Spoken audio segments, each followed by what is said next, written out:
그래서 네. 지역에 따라서 좀 온도차가 좀 있고 그 부분을 이용을 충분히 할 수 있지 않을까 하는 생각이 듭니다.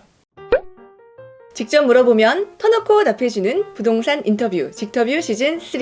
안녕하세요. 월천대사 이주연입니다. 부동산 공부할 때 실전 이론보다 중요한 게 뭘까요? 바로 마인드 세팅입니다. 큰 돈을 움직이는 만큼 원칙과 소신 그리고 마음가짐 중요한데요. 오늘은 실전 투자도 강하시지만 특히 이 마인드 세팅에 대한 칼럼으로 정말 많은 사랑을 받고 계신 대치동 키즈님, 카페 닉네임은 얍스킨이라는 닉네임을 쓰고 계시는데요. 정말 어렵게 모셨습니다. 대치동 키즈님 안녕하세요. 예, 안녕하십니까. 예, 대치동 키즈입니다. 예, 반갑습니다. 대치동 키즈님은 스스로 대치동에서 학창 시절을 보낸 15년차 직장인이자 두 아이의 아빠, 13년차 투자자라고 소개를 하셨는데요. 이 부분이 많은 분들한테 좀 약간 그 맞벌이 부부라든가 아니면 외벌이를 하시는 분들한테 좀 공감대가 좀 생기는 것 같아요. 좀 자세히 알려주시겠어요? 예, 말씀하신 대로 저는 이제 투자한 지는 좀 됐습니다. 예, 지난장부터 시작을 했으니까 만으로 한 14년 정도 됐고요. 지금 월급쟁이이기도 하고 부동산 투자자이기도 합니다. 닉네임을 이제 대치동 키즈라고 진 거는 이제 제 학창 시절에 나왔기 때문이기도 하고, 그다음에 제가 이제 처음 투자할 때 어떤 초심을 잃지 말자는 뜻에서 이제 키즈로 지었습니다. 그럼 대치동 키즈에서 주는 그 굉장한 임팩트가 있어요. 그래서 혹자는 금수저가 네. 아닐까. 뭐 옛날부터 강남에서 살았고 지금도 부모님 강남에서 사시는데 그냥 금수저 아니야, 막 에이 이렇게 하는데 네. 제가 알기로는 그게 아닌 걸 알고 있거든요. 네네. 그래서 그냥 평범한 직장인으로서의 그 직장 생활을 영위하면서 같이 할 네네. 수 있는 재테크의 정말 롤모델이신 것 같은데, 네네. 근데 놀라운 건 지난장부터 투자를 하셨다고 하셨단 말이에요. 네네. 어떻게 그렇게 투자를 빨리 시작하셨는지 그 계기가 좀 궁금합니다. 이제 강남 하면은 뭐 지금이야 굉장히 비싸고 이제 부자들이 많이 사는 동네로 인식이 되어 있지만 이제 신흥 주거지였어요.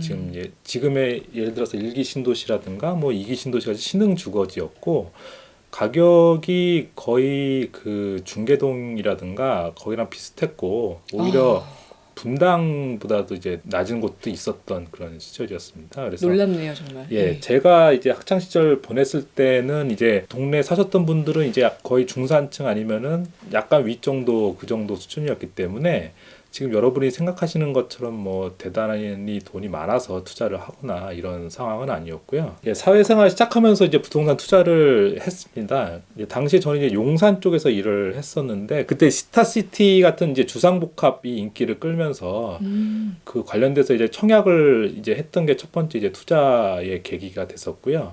본격적으로 이제 한 거는 이제 2007년도 정도에 성남 쪽에 재개발 시장을 이제 투자를 하면서 정말 빨리 들어가셨네요. 거기서부터 이제 그 부동산 투자를 해서 이제 쭉 지금까지 이어오게 된 것 같습니다. 부동산 스타디 카페에서 요즘 정말 핫하신데 얍스킨이란 닉네임으로 아주 좋은 네네. 글을 올려주고 계신단 말이에요. 예. 특히 팬데믹, 블랙스완 공포, 네네. 부동산 바이, 그다음에 셀, 예, 신호에 예. 대한 글은 네네. 시장의 시그널을 콕 집어주셔서 기억이 정말 많이 남아요. 네. 코로나가 아주 장기화되고 있는 지금도 그렇게 생각하시는지 궁금합니다. 사실 그 글을 제가 이제 3월에 쓴 네, 맞아요. 글입니다. 예, 그 3월이 이제 한참 미국이 이제 그 패닉에 걸려서 맞아요. 주식이 주식이 바닥이고 이제 막. 바닥에 네. 떨어지고 이제 모두가 이제 굉장히 겁을 내던 시절에 제가 그 글을 쓰면서 크게 겁낼 게 없고, 일단 뭐 바이랑 셀의 신호에 따라서 이제 투자자는 움직이면 된다라는 이제 그런 취지의 글을 썼었습니다. 그래서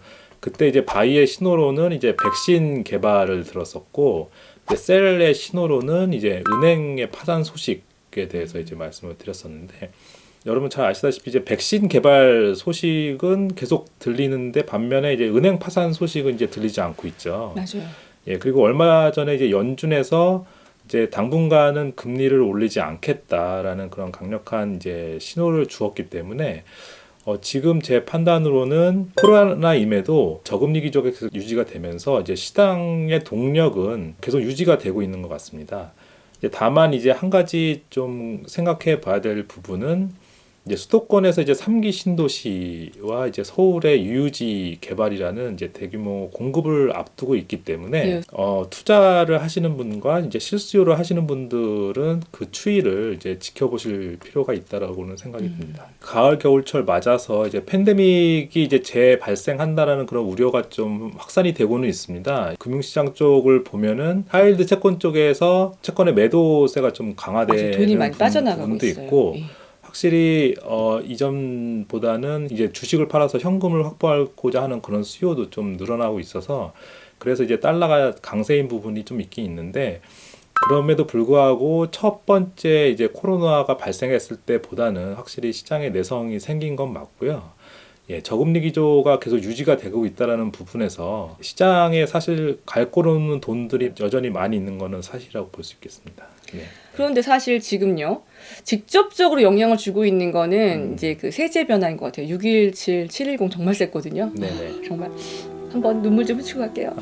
자, 취득부터 보유 처분에 이르기까지 전 네네. 구간의 세제가 바뀌었어요. 예. 아주 세게. 네. 근데 무주택자하고 다주택자는 어떤 점을 유의해야 될지. 근데 이게 똑같지 않을 것 같거든요. 잘 아시다시피 이제 710이 굉장히 강펀치였습니다. 그래서 710 강펀치를 맞고 지금 부동산 시장이 소강 상태에 있는 건 사실입니다. 예. 이제 다만 이제 저희가 살펴볼 것은 이제 추석 이후에 이제 네. 시장이 어떻게 바뀔지는 좀 지켜봐야 할 것 같은데 네.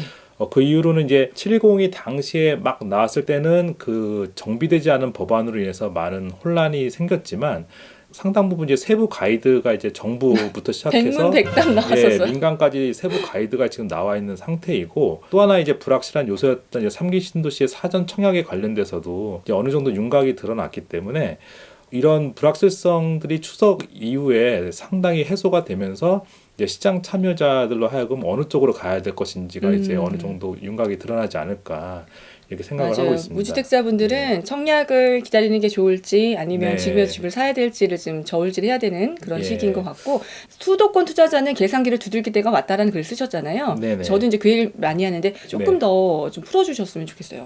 예, 일단 다주택자 같은 경우는 이제 수도권은 좀 투자를 할 때 확실히 좀 계산기를 두드려 볼 필요는 있습니다. 왜냐하면 여전히 규제가 세고 그래서 투자자들이 상당히 주춤은 하고 있지만 그럼에도 불구하고 추가 상승의 가능성이 충분히 보인다라는 판단이 됐을 때는 매수 동력은 남아 있다라는 그런 거를 해석을 할 수가 있거든요. 네.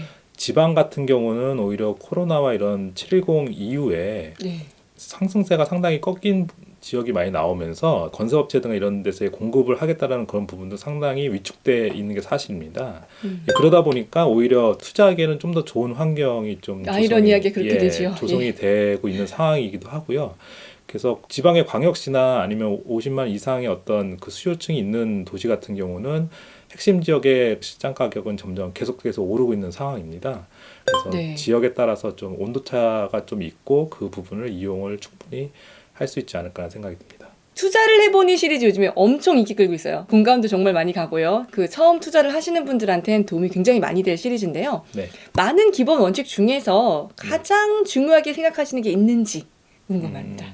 예, 저는 딱 한 가지를 꼽으라고 하면 이제 시간적 여유를 갖자라는 걸 가장 중요하게 생각을 합니다. 투자를 하든 실거주를 이제 매수를 해서 매도로 최종 수익을 낼 때까지 부동산 투자를 하시는 분이라면 재정적으로 버틸 수 있는 여유가 굉장히 중요합니다. 레버리지를 섞은 투자금을 여러 가지 투자 상품에 이제 돌리는 데 있어서 그 여유 있는 계산을 하지 않으면 정부 정책이나 이제 시장 흐름에 막혀서 자금 경색이나 부도를 맞고 이제 공든탑이 무너질 수 있는 게 상당히 있기 때문에 돈맥 경화. 예, 네. 돈맥 경화라고 오면 하죠. 아주 예, 맞습니다. 무섭죠. 예, 그래서 그런 부분들이 충분히 예상을 해야 하는 투자를 이제 권해드리고요. 특히 네. 최근에 이제 신용대출이 조만간 한도라든가 이런 것들이 이제 추석 이후에 규제가 된다라는 기사가 최근에 나왔습니다.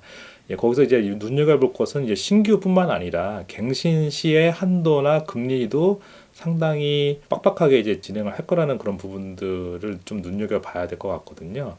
신용대출을 통해서 뭐 실거주를 하시든 투자를 하시든 부동산에 이제 매매를 하시는 분들이 많으실 텐데 만기가 돌아왔을 때 갑자기 그런 데서 자금 경색이 일어날 경우에 오히려 지금 투자한 것들이 도구로 들어올 가능성이 크다고 봅니다. 그래서 이런 부분들은 충분히 감안을 하셔서 무리한 대출은 줄여가는 식으로 이제 대응을 하시는 게 좋을 듯 합니다. 자, 이번 시간에는요, 최근의 주요 이슈들에 대한 대치동 퀴즈님의 주요 칼럼을 중심으로 의견을 들어봤는데요. 다음 시간에는요, 조금 더 구체적인 부동산 투자 방법, 그리고 목돈은 어떻게 만들고 선순환 시스템을 어떻게 만드는지에 대해서 다음 주에 들어보도록 하겠습니다. 오늘 영상도 도움이 되셨다면 좋아요, 다음 편이 기대되신다면 구독 부탁드립니다. 그럼 다음 주에 뵙겠습니다.